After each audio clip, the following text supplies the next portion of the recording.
So you've worked all spring and summer to have a nice, thick, gorgeous lawn, and guess who else likes that? Armyworms and grubs. Within the next 30 days, most of us are going to start to see armyworms come up. So today I'll touch real briefly on that, how you guys should prepare, how you can test for them, make sure to see if you got them. I'll give you two options. I'll talk about the nuclear option, which is the synthetic product and synthetic treatment, and then we'll also do some organic stuff. I'll talk about if you want to go more natural, there is a way which is a little bit tougher. You can go that way. And then yesterday, I came out here and I busted my butt. I was out here spraying all day. I was spraying down Lawn Alive. I added some stupid fish fertilizer, which made this whole place stink. I was in the UTV sprayer, and then I put on the backpack sprayer. I got a whole bunch of stuff going on. So anyways, that's what I'll do. I'll put together a video. Here we go. Let's go to it. Okay, so before I get into all this spraying stuff, let's talk about the armyworms. First, number one, detection. How do you figure out you have armyworms? Look at your lawn. Number one, armyworms love thick turf. So if you've got Bermuda, they're not necessarily centipede eaters, or they don't necessarily care for zoysia, although they will, but they love Bermuda. They love thick Bermuda. So if you got a nice thick Bermuda lawn, you're starting to see some patches that just look a little bit weak. Get a 5-gallon bucket, put about a tablespoon of Dawn in it, and then mix it up, and then drench. Pour that whole 5-gallon bucket on a spot and just sit there. Usually in 15 to 25 seconds, you'll start to see armyworms come up. And if you start to see 2 or 3 armyworms in that spot, that means you probably have armyworms in your lawn and you need to take some action. So let's talk about the nuclear option. The nuclear option, I'll show you, I think I have a couple bags of the double kill Duocide up there. And the first thing you do is anytime during the day, you're going to come out, you're going to put out the granular treatment. That granular treatment is a DG particle, which means when it gets wet, it breaks down into thousands of subparticles. Those subparticles will go into the thatch and sit in the thatch for a while. And that's where the armyworms hide. When the sun comes out, they go into the thatch. They don't go into the ground. So they're hiding in your thatch, and that's where the double kill product works. Next, right at sunset, after you do that, at sunset, I want you to get a hose end bottle of either Triazicide or Spectracide. I'll put links to all this stuff down below, I think. If I forget a link, remind me, please. And then just go out and just spray your whole lawn at sunset with the Triazicide and then leave it. And what'll happen is, now some of the particles will start to break down a little bit, not a whole bunch because you're not getting them really wet, but a little bit of moisture and then the dew, and those granular particles are starting to activate and break down, and they're in the thatch. Well, at night, at sunset and during the night, when the armyworms come out, they're going to be in that Triazicide or Spectracide, and they're going to be killed there. And then as they go back down during the day, they're going to hit that double kill. Now, once you start heavily irrigating, or you get some heavy rains, that double kill product will actually go into the soil and reach down 1 inch, 2 inch, 3 inches and kill grubs. And that'll happen over the next 4 to 6 weeks. So you're actually doing a double kill, and that's why I call it double kill. It's a surface at first, and then it works its way down in, and it kills. Now, if you don't want to use synthetic, you can go natural. There are 2 products. I'll link to them. BT, Bacillus thuringiensis, I forget what it is. It's BT or Spinosad. Those are both natural bacteria, and they work differently. So the BT actually works on the digestive system. So when the armyworms eat your grass with the BT on it, it impacts their digestive system, basically starves them. Spinosad works on their nervous system. And Spinosad actually lasts a little bit longer. So for me, if I wanted to use something natural, I would get Spinosad and spray that on my lawn.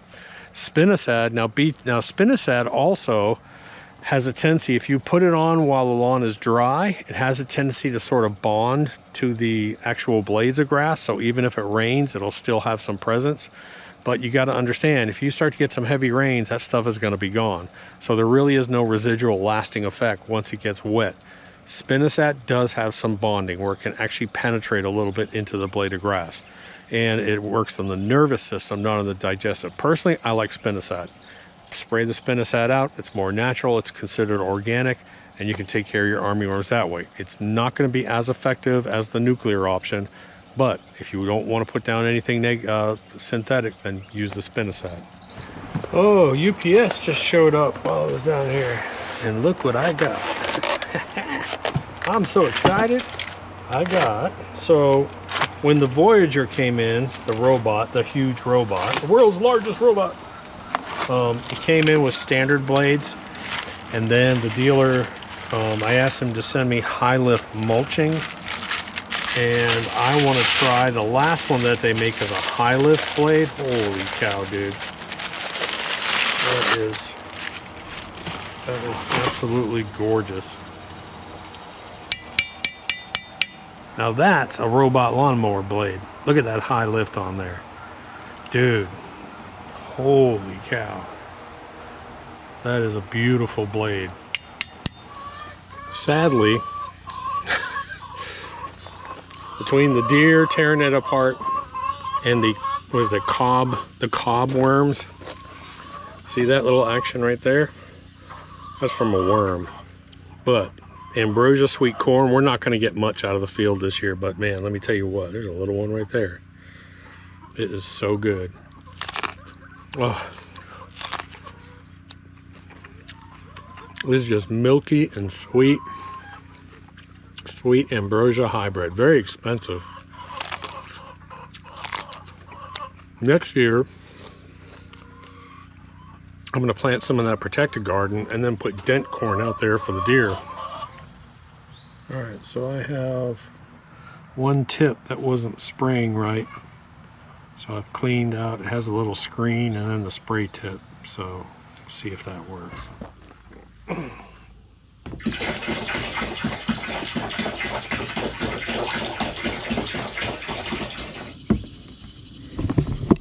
Alright. So this time of year, mycorrhizal fungi is just so important.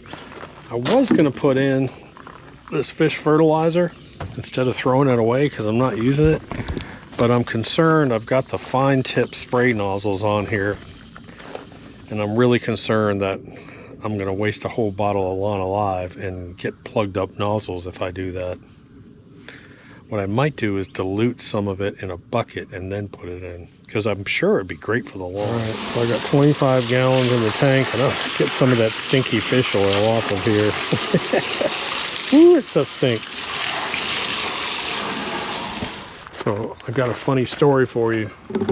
Last week I was up spraying the fields with Grass Out Max.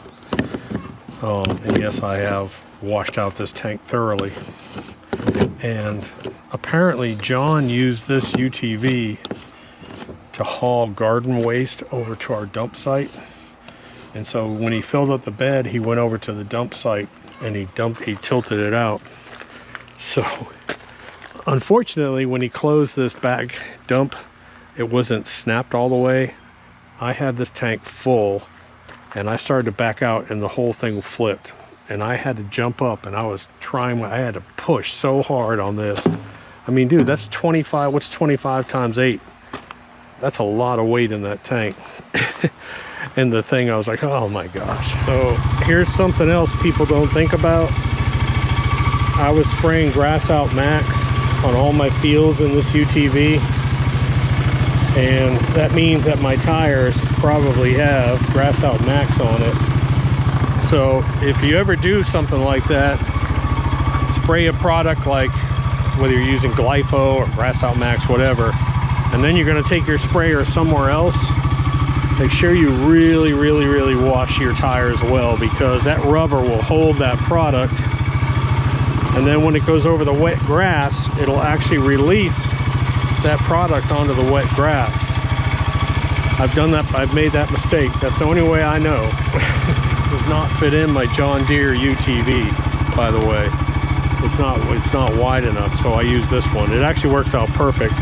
So I just have it on the tailgate with a cinch strap, and then I also put some bungee ties just for a little support. And then, like I said, these arms swing out. I'm also go ahead and swing them out.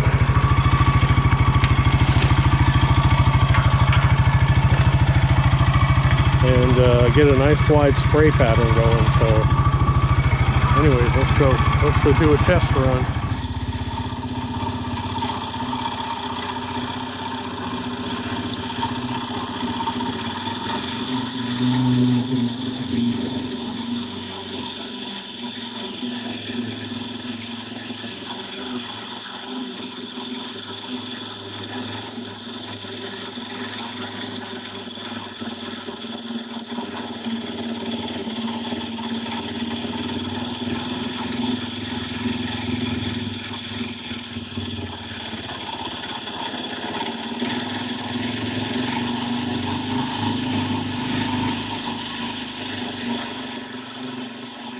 I'll tell you what, you can smell that fish fertilizer. Holy cow, I'm glad the wife left for this morning. So I sprayed this whole area. When I got done with it, I was watching it in my rearview mirror, and I forgot that I had lowered down my spray tips for the field spraying because I didn't want it to drift. So I moved it up. I actually think I'm going to move it up one more. You can raise and lower that bar and get a wider mist. So I think that's what I'm going to do. I think I'm going to go hit the pond berm next. And then I got to do that whole pond berm down there, which is about 150 yards.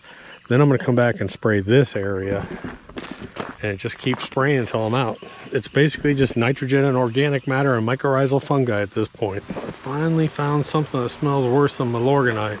Dude, that fish fertilizer, you can smell it a long way away. I'm glad the wife is gone.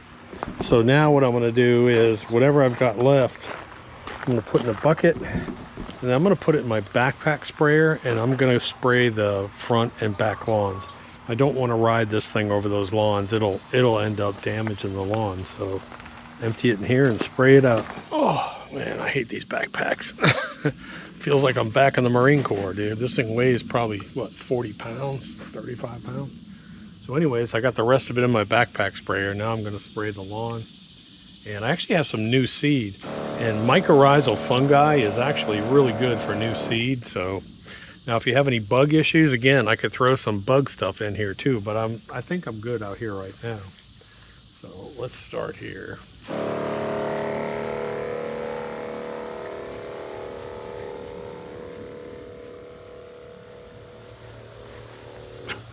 That stuff stinks so bad. Don't forget, hit your flower gardens, hit your shrubs, shoot it down to the base.